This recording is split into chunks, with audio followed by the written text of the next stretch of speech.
Second Avirat for here. And today I'm here with a topic, and topic is very common, and that is what is the importance of grammar to speak English.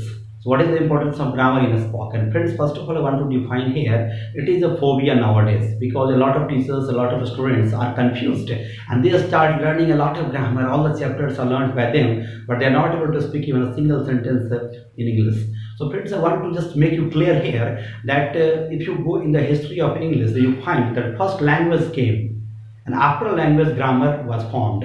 So friends, on this basis I can just tell you here that there are three periods of English. That was old English, I think middle English and modern English. And if you go in the period of English, then you will find that grammar was not there first of all, because spoken was first, language was first.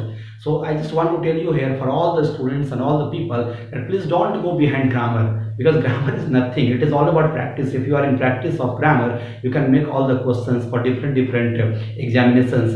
You might face a lot of examinations like bank, PO, UPSC, and other competitive exams, SSC, railways, and whatsoever. Because if you focus more and more on grammar, you cannot speak English better. Because I just want to tell you here that grammar is a sort of break in English spoken. If you learn grammar very much, then you have a lot of ideas, a lot of rules and regulations, and if you remember all the rules and regulations while you speak English, then you cannot speak English in a very good manner. And at least I want to tell you that you cannot be a fluent speaker if you carry all the rules and regulations of grammar. So for the newcomers, the students who don't know even a single line of English spoken, I just want to tell them that just try to start practicing. Just try to take a friend. If there is no any friend, you can do mirror practice.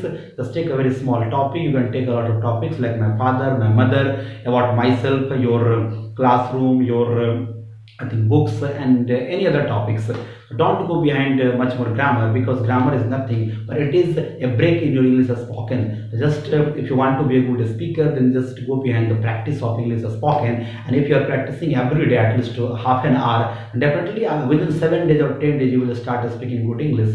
It is a confidence, friends. If you have good confidence, then definitely you can speak very good English.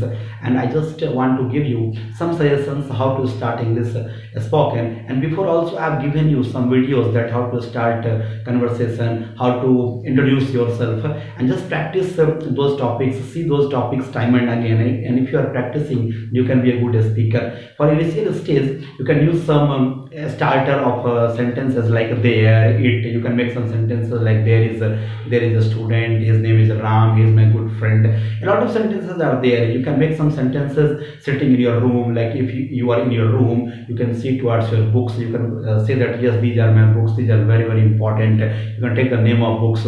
You can see towards your fan, your television, your AC, your cooler, and everything. You can make some sentences for those articles also, for those things also. So friends, I just want to tell you here that grammar is a phobia for English spoken. Don't try to get it as a phobia. Grammar is also important, but it is not very very important for English spoken. It is important only for written examinations. So when you start writing English, then grammar is also very important. But if you want to speak English, then start from hello friend, hi friend, good morning friend, good evening friend, how are you friend. These all are the words, these all are the common words that you can start with. And now last but not the least, I want to tell you in one sentence that English spoken is a practice, because language is a practice. It is not the result of a lot of grammar and anything else. And that's all. Thank you very much. Wish you all the best.